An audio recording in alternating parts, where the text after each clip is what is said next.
What bad news could you possibly have? All you had to do is go in and literally get 9 eggs out. What bad news? Did you cut my uterus off? Thank you for showing me the world. You know that you are my one and only girl. Got you in my ear saying, don't do me less to your head. What's up, YouTube? Jenny here again. I am super elated to be bringing you our third installment of our IVF journey series, and I'm really excited to delve right into it because I know the feedback has been amazing, so I thank you. But before I get started, I just wanted to let you guys know two things. One, I will be updating the channel every Friday by noon, so sometimes it might be earlier than noon, but by noon there should be a new video. And the second thing I wanted to let you know is, if you've gotten this far in this video, there's something useful for you.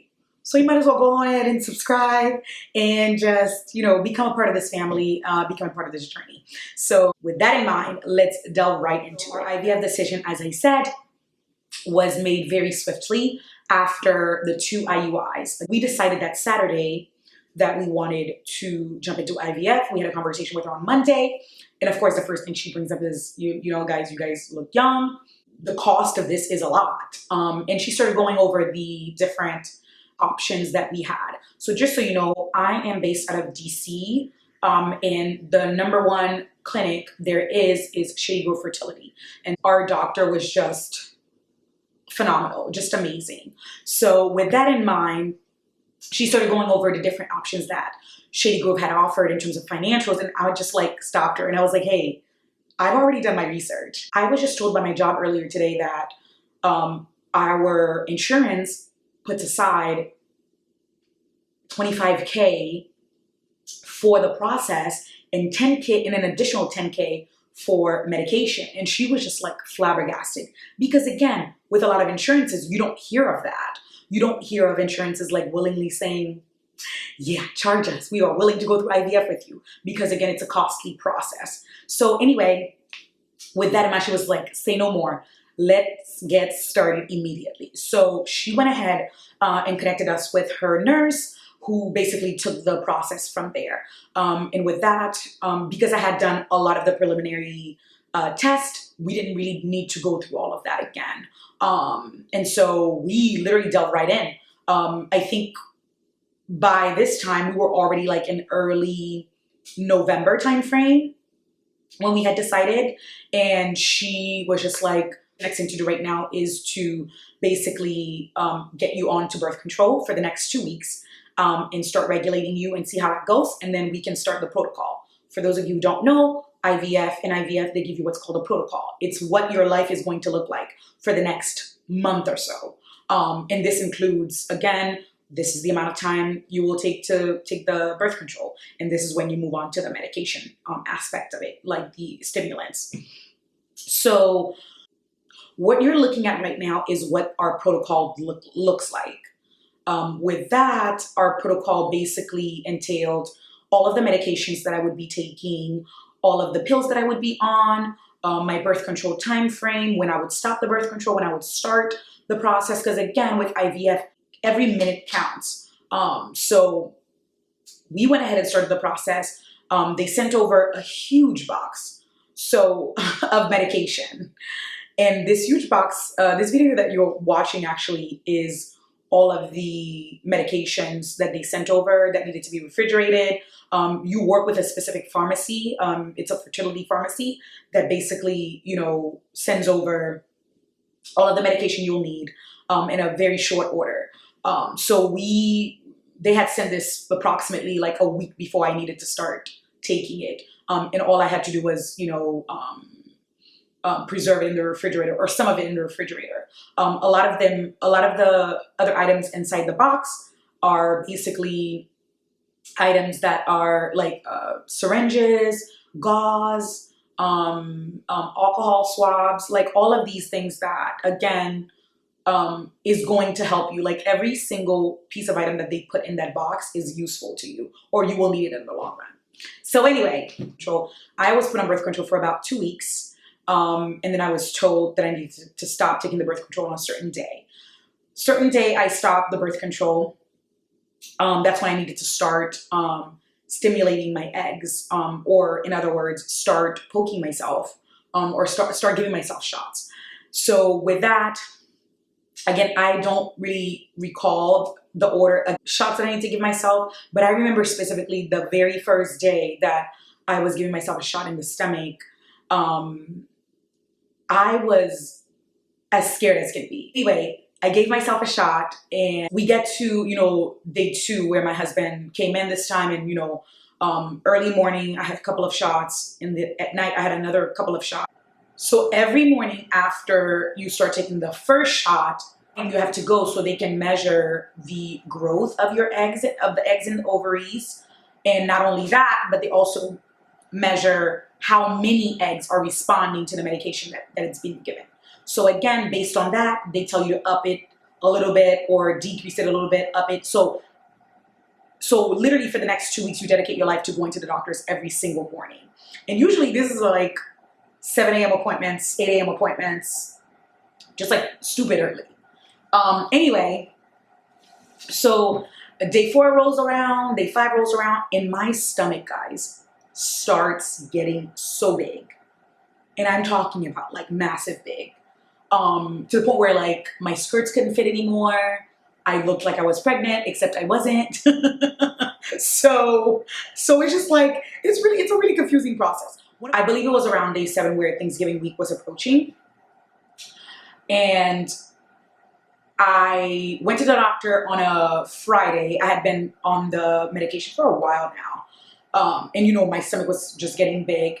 And I'd been monitored every day, and I'd been told to, decrease, increase, and adjust accordingly.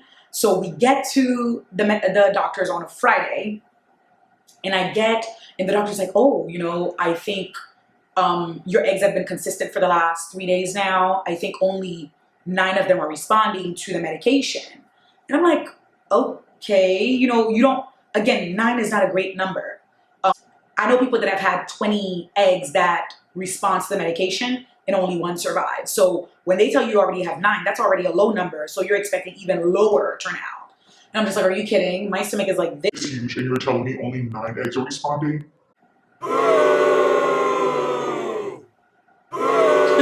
Just like, no, this is not what I need. That's not the kind of good news I need in my life. So after my Friday appointment, she again says, come Saturday morning, we'll monitor, if any more eggs have, shown maturity. And then if not, we are going to go ahead and start the trigger shot. So a trigger shot is basically the shot that you take prior to having your eggs extracted. So we went that Saturday morning, and she's like, yep, lo and behold, it's you have 9 eggs that are responding. I don't think any other eggs are showing signs of maturity or signs of, stimulation from the medication. So we're just going to go ahead and leave it at that. I'm like, okay, cool. So Saturday night comes around. I'm supposed to take the trigger shot at 9 p.m. exactly on the dot. And then there's one more pill that I needed to take in order to bring it all home. So I take the shot at 9:15 p.m. And I take the medication. Again, I've eaten, I'm drinking a lot of water, just like things that will keep me hydrated, super, super hydrated. So anyway, and my stomach is literally, as you can imagine, like massive. So after I took that trigger shot, at 3 a.m. Sunday morning, I wake up nauseous, vomiting, just like out of nowhere, guys. But keep in mind, I said, I ate, I kept hydrated, nothing was supposed to go wrong. I wasn't supposed to react to it the same. The episode passes, I stopped vomiting, I stopped being nauseous, I go back to sleep. We get to the doctor's on Sunday morning. Our extraction appointment was 9:15 a.m. They consider it a mini surgery where I am put under, and Paul does his thing with his sperm sample. So we go in, prep for the surgery. I'm put under, and next thing you know, I'm awake. And Paul comes in, and he's like, I did my part. And we're just like kumbaya-ing. He's holding my hand. I'm trying to come back to life. I'm still a little groggy, just a little under the, still under the spell of the medication and being put under. And here comes the doctor. Guys, when I tell you, this woman walks in like And you could tell the dark cloud that followed her. And when I tell you dark cloud, I mean like dark cloud. It was just like defeat. Her face literally spelled out defeat. And I was just like, you have got to be kidding me. Again, although I am, still trying to come back to life, and I could see her reaction and everything else. And I'm just like, oh Lord, what? She's like, hey guys, I have good news and have bad news. And I'm like, there can't be any bad news, right? What bad news could you possibly have? All you had to do is go in and literally get 9 eggs out. What bad news?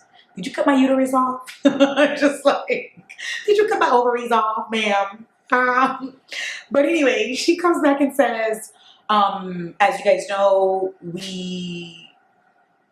Saturday morning we saw 9 eggs, and we confirmed that 9 eggs were responding to the stimulants and the shots that you were giving yourself. But we just went in this morning and we only extracted 4 eggs. Stop. Somebody can come get this woman. Stop playing with me. And we believe that you ovulated them during your episode last night. Keep in mind, guys, I said, I know people who literally have had 20 eggs respond and they've only gotten 1. And here I am with literally 4. Again, it goes back to the faith, because it's like you're looking at those numbers and they're telling you there might be a chance once we start, fertilizing them, that they might not survive, but here you are. I'm just like, are you kidding me right now? But she's like, we've taken the best of the best sperm that Paul has given us, and we're just, we're pushing through. And, we currently, all 4 of them are being fertilized right now. And I'm like, you have got to be kidding me. Okay, we go home, literally defeated. I'm not gonna lie to you. It was a Sunday. We had to skip church. And we're just like, this ain't it. Like, this is not it, okay? Our fertility doctor calls us Monday morning, bright and early. And she's like, hey, Jenny and Paul, I have good news and I have bad news. And I'm like, there's no way.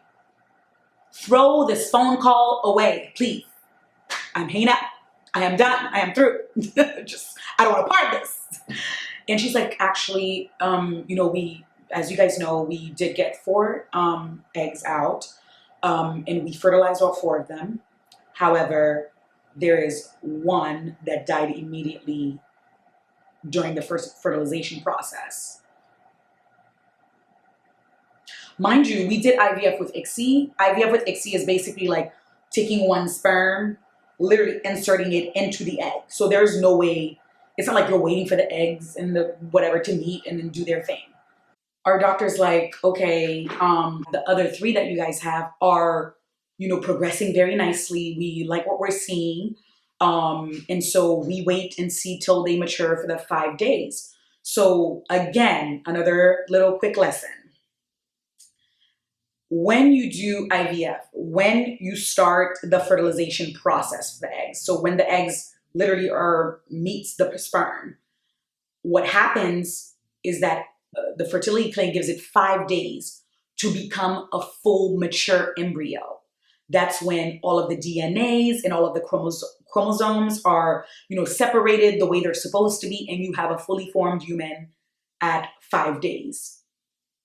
But it just looks like a big glob, not a human.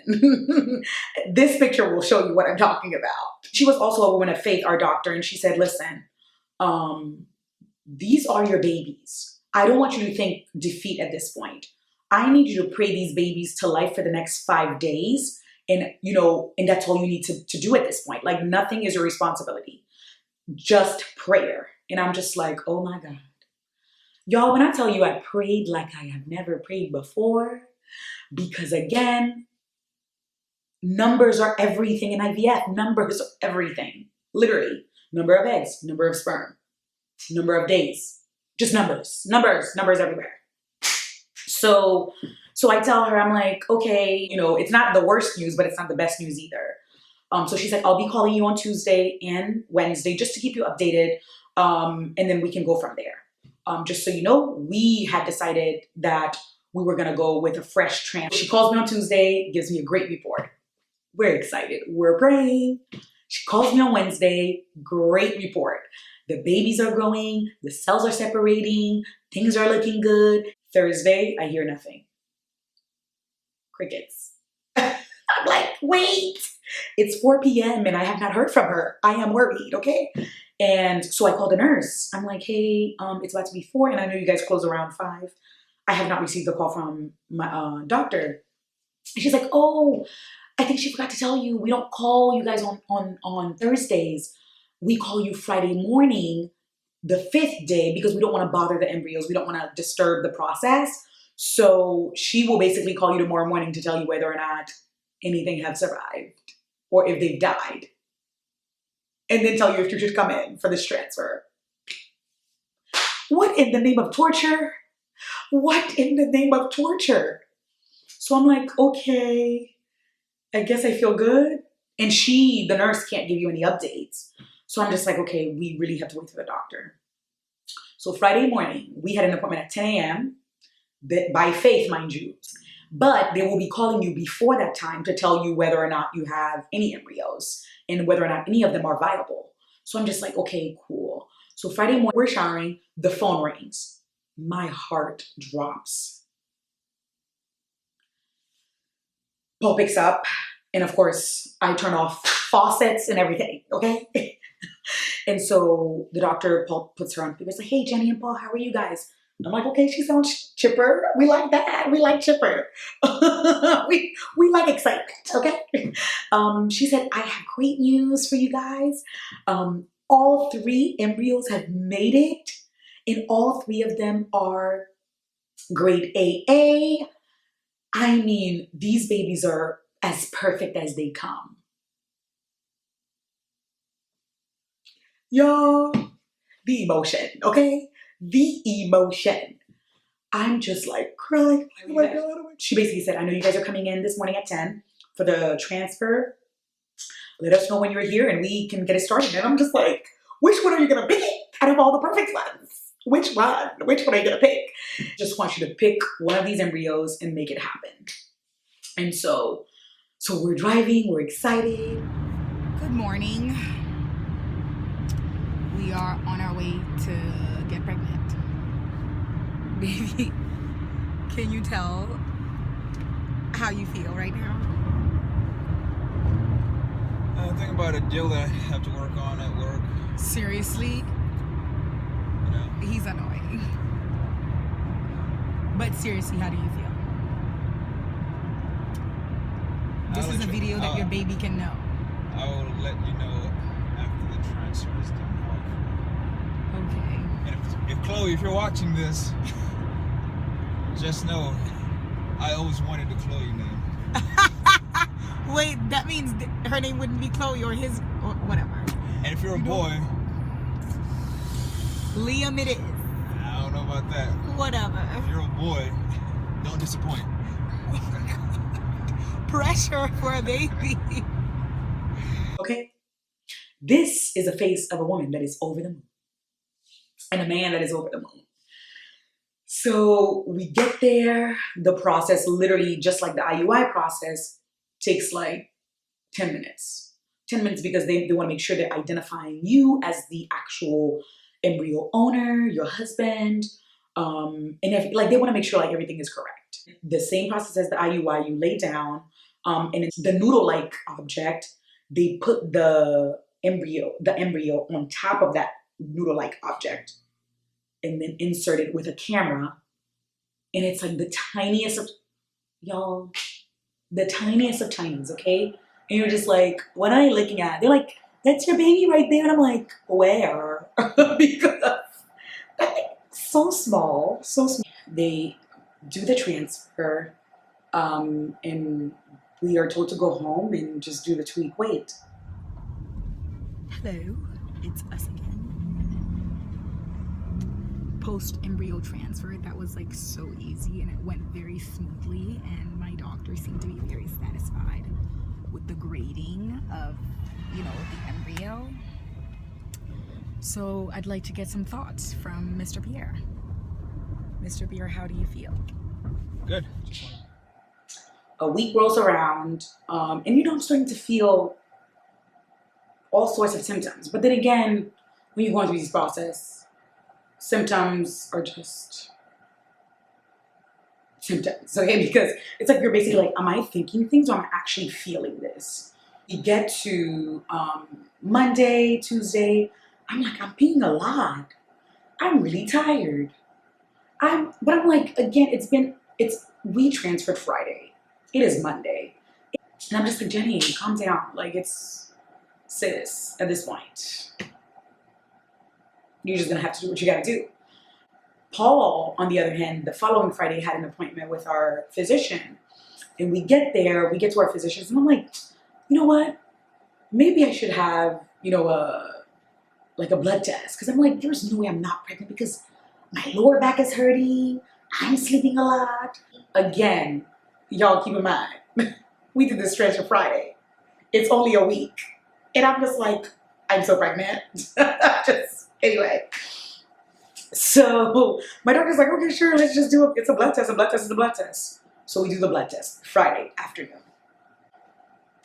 Saturday, my doctor calls me, my physician calls me and is like, Jenny, you're like pregnant. I'm like, what does that mean? Again, going back to numbers. Numbers are everything in IVF. She's like, your HCG numbers are at 419. I have never seen it that high for somebody who's literally a week pregnant. Like, okay, I still don't believe it, whatever. Because they tell you the 2-week wait, because anything can happen within those 2 weeks. Like Saturday, you might have a positive outcome, and then, or Monday, the embryo decides to stop growing. So we go ahead and go buy a stick. I'm like, I need to see this thing that says pregnant. I don't need to see numbers. I don't care about numbers. I've dealt with numbers in IVF way too many times. I just need to see this thing that says that we're pregnant. I pee on a stick, and it comes back and says, oh my God, we're pregnant. Like, my body is literally like going crazy.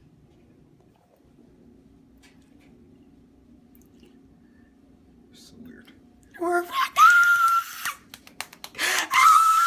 We're pregnant. Okay, let me stop eating myself. There it is. Pregnant. This is crazy. Okay, breathe, Jenny, breathe. How do you feel? Yes, we already know you knew already. First thing first, I'm a papa. Got me a lady, now a baby on the way. Baby pooping the house and changing doorknobs. Just the way I like. Baby. Unless it smells like sanitation. Baby, okay, stop talking. I cannot deal.